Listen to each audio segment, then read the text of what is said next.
The Monty and the Pharaoh Show is brought to you by... Because wine is your second favorite four-letter word. California wine, New York attitude. Good fucking wine. Yeah.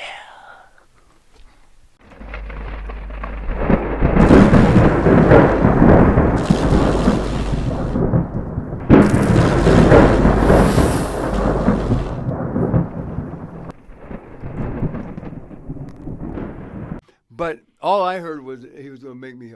Oh man, I was crazy, man. I just went nuts, and I did, and I stayed there just 2 months, brother, and right place, right time. Here's the call comes in from Vince McMahon, and all he said was, he called me in for another meeting. He says, Jimmy, he says, well, I'll tell you exactly. I went first. I went to Gagne after I got when I got the concussion, Mike. I went to Vern Gagne and started working again, and I'd go up there and 400 miles and on a Saturday, and then he would pay me for TV, doing TV, and then I'd work the house show that night and then come back home, and while I was, started working out again, I trimmed down, boy, from that 280. I was like, man, maybe 220, and I was ripped, boy. And he says, hey, we're just opening up Tulsa. And he says, Fritz Von Erich, myself, which was this was Cowboy Bill Watts. And they bought into Leroy McGurk's territory, and he says, we'd like to get you there. And he says, if you go, he says, because I haven't got my break yet. He says, they pay $300 a week, and at that time, a regular job, brother, they were just making $3.08 an hour. Right. I mean, so you're bringing home $100 a week. So 300. So I said, "Oh man!" I said, "Come on, baby, let's go." My family, and I says, "If it's now or never." And so we went and picked that up. I stayed there 3 months, and then Fritz called me, and how he got me. He says, "Well," he says, "Jimmy," he says, "You come, we're gonna make you 400 a week." Wow. You're gone. So I'm in Dallas now. Get the kids back in school. After 3 months, and rent another place, for a year, and then you got to go, man, because when it's time to go, you just got to get it and go to the next territory. The promoters will say, "Hey, Mike," he said, "Hey, you can buy a house in here, this territory, but make sure it's got wheels on it." Yeah. Because man, there's no homesteading. People want to see new faces, every often. Now, they have some mainstays, but they're the big stars. But the underneath guys, until you get your break in that, man, they want to switch them up. So anyway, here Vince called and says, and here's the exact words. He says, a good friend of mine, Vince McMahon, in New York called, and he says he's looking for a real good-looking young kid. And he says, and Fritz says, "Man, I thought of you, Jimmy, and he said, be good for you." I said, "But Fritz, I just got here, man. I don't know what I'm turning down, man. I honestly don't, man. Going to New York, because I'm still greenish." And he says, well, he says, you're making 400 here. They're going to give you 500. You're going to make $500 a week there. And he says, go. And I still didn't. I said, "Man, I just got here, got the kids in school, because we just got done that in Tulsa for 3 months." And I said, "Man," he said, "keep your kids here. You go." And he says, and try it, he says, for a month.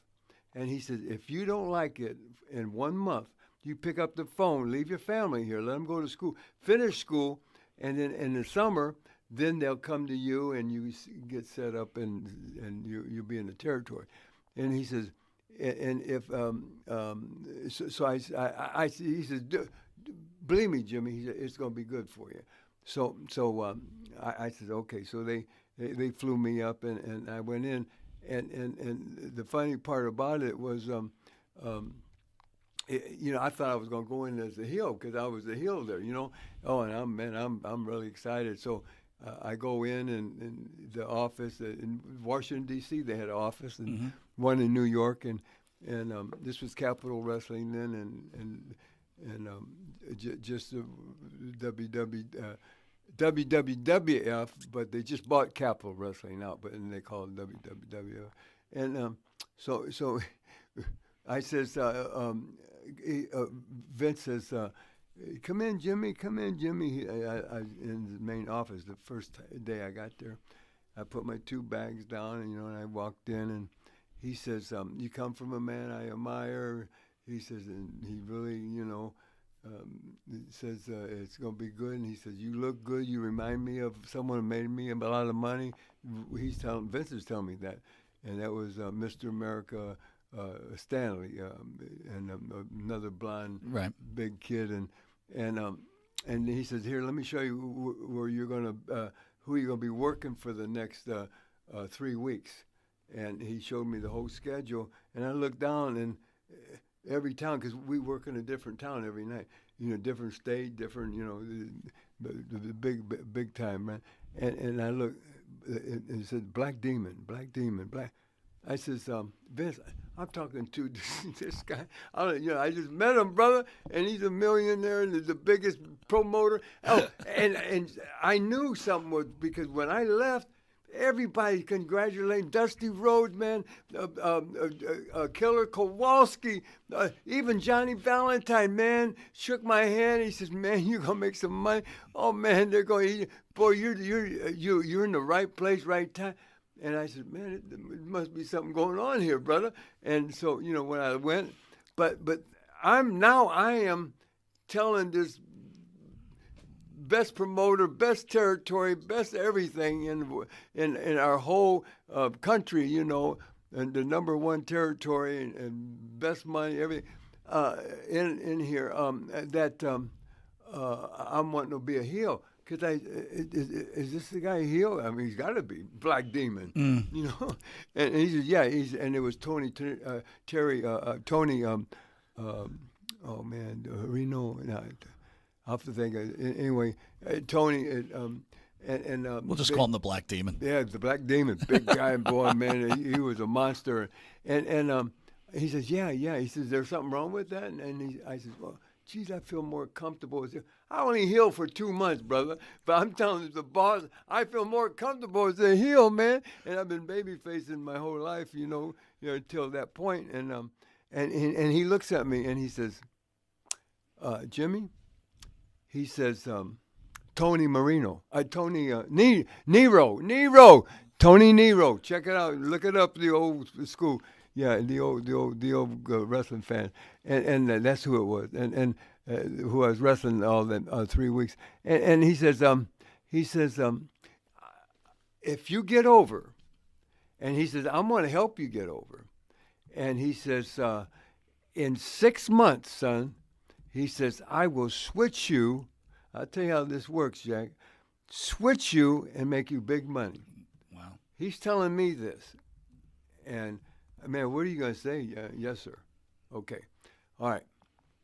So I went and did that, and here's how they got me hot.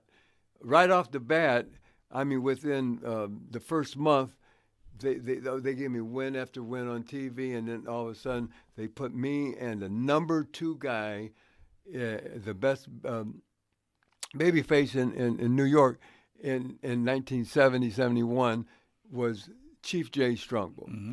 Right next to Bruno. Bruno was the world champion, brother. He was he was right there. He was the top man.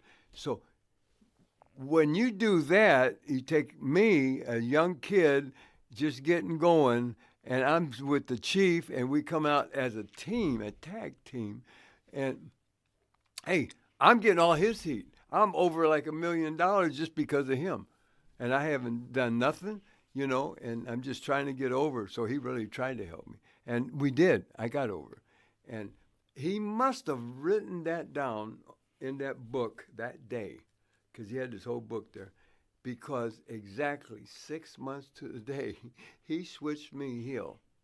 And I made for 6 months, y'all, 6 months, I made $500 a week like clockwork. Not a dime off, man. $500 a week. So let me ask you this. When we've had so many famous wrestlers in like yourself, Vince McMahon, at least was represented, was a man of honor. He always stuck to his word. Is that true? Oh, brother, hey, anything he tell you, Mike, you take it to the bank. Anything. He said, in 6 months, if you get over it, I'm going to help you. And he did, and I got over. Okay. He says, I'm going to switch you. He switched me on the day, brother. And I went from making $500 that week before. My first check, I went after he switched, and I switched.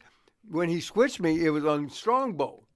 You know, he learned me the Indian sleeper hole, and I put it on him, and you know, and got on him, and oh man, it was instant heat because he's still the biggest baby face, you know, next to Bruno, and I went from making $500 a week. My next week's check, just because I did that, and we're working shots right away, you know, and me and him against each other, $1,500. Wow, $1,500, and brother, and this is like 1970, 71.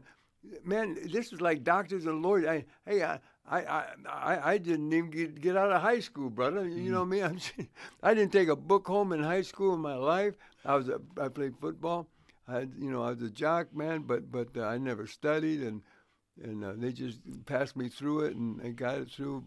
But that's how it works anyway. And I was going to tell you real fast. I'm going to go way back one more time, if you don't mind. Here's how hard that I wanted it, or I'm trying to do what my boss says, or I'm trying to do what my mentor says. He says, Vern Gagne and Dick the Bruiser, both of them. Dick, I'm listening to, you know, because I work for him the most. He says, son, you got to gain weight. So, well, I'm a bodybuilder. Now it's the science. Oh man, now they don't eat. Oh man, they got it down, brother. To you know, it's just unreal. You know how they look and how it's all diet. But